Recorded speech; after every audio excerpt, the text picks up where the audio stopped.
भाई जीरो से ट्रेडिंग शुरू करनी है, कहाँ से शुरू करें? जीरो से ट्रेडिंग शुरू कर रहे हैं तो सबसे पहले आपको अपने डीमेट अकाउंट में कभी भी 5-10 हज़ार रुपए से ज़्यादा डालने ही नहीं है, उसी से ट्रेडिंग स्टार्ट करनी है। कहाँ से ट्रेडिंग शुरू करनी है? Cash market, Indian cash market से, मतलब स्टॉक्स में ट्रेडिंग करनी है। स्टॉक्स में क्यों? क्योंकि वहाँ जितनी मर्जी आप क्वांटिटी खरीद सकते हैं। कैश मार्केट किसको बोलते हैं? स्टॉक्स में ट्रेड करना। रिलायंस हो गया, टाटा मोटर्स हो गया, HDFC बैंक, SBI बैंक, इनके स्टॉक्स में ट्रेड करना, क्योंकि वहाँ पर आपकी कैपिटल कम है तो आप जितना मर्जी स्टॉक खरीद सकते हैं, 5-10 जितनी मर्जी क्वांटिटी आप खरीद सकते हैं। ऑप्शन में ऐसा नहीं होता, वहाँ लॉट साइज है वो फिक्स रहता है। दूसरा रूल, कभी भी किसी की कॉल, टिप्स, टेलीग्राम ग्रुप या अकाउंट हैंडलिंग जैसी सर्विसेज को कभी नहीं लेना है। कोई आपको बोले 1000 का 10,000 हो जाएगा, 5,000 का 15,000 हो जाएगा, 20 मिनट में हो जाएगा, ये सबसे बिल्कुल दूर रहना है। हमेशा मैं आपको चिल्ला चिल्ला के बोलता हूँ। तीसरा रूल, हमेशा रिस्क मैनेजमेंट के साथ में ट्रेड करना। कभी अपनी कैपिटल का 2-3% से ज्यादा रिस्क लेना ही नहीं है। अगर आपका 10,000 कैपिटल है, स्टॉक्स में ट्रेड करो, 3% से ज्यादा रिस्क, मतलब 300 रुपए। 10,000 कैपिटल है तो 300 रुपए से ज्यादा रिस्क लेना ही नहीं है। और टारगेट हमेशा 1:2 रिस्क रिवॉर्ड रेशियो फॉलो करना है, मतलब 600-700 का हमेशा टारगेट आपको रखना है। दिन में एक ही ट्रेड आपको करना है। इसी तरीके से हमारी ट्रेड विद विकास फैमिली है, वो ट्रेड करती है, चाहे वो फॉरेक्स मार्केट हो, चाहे ऑप्शन हेजिंग हो, चाहे वो कैश मार्केट हो। आ जाओ दिखाता हूँ कैसे करती है।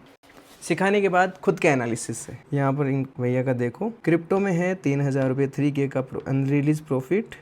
इन भैया का देखोगे आप 22,000 रुपये प्रॉफिट। इनके जर्नी पे मैं एक पूरी डिटेल वीडियो बना दूंगा। इन भैया का प्रॉफिट है 656 रुपये। इन भैया का प्रॉफिट है 2130 रुपये। इन भैया का प्रॉफिट है 2578 रुपये। क्या कह रहे हैं वो आप पढ़ लेना।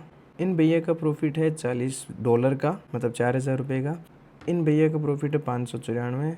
इस तरीके से हमारी ट्रेड विद विकास फैमिली है, रिस्क मैनेजमेंट के साथ ट्रेड करती है। आप भी हमेशा जब भी ट्रेड करें, प्लीज़ डिसिप्लिन के साथ ट्रेड करें। आप किसी में भी ट्रेड कर रहे हैं, चाहे कोई से भी मार्केट में, सारे मार्केट एक ही फॉर्मूले पे काम करते हैं। सही रिस्क रिवॉर्ड रेशियो और सही रिस्क मैनेजमेंट प्लस सही टेक्निकल एनालिसिस। Thank you.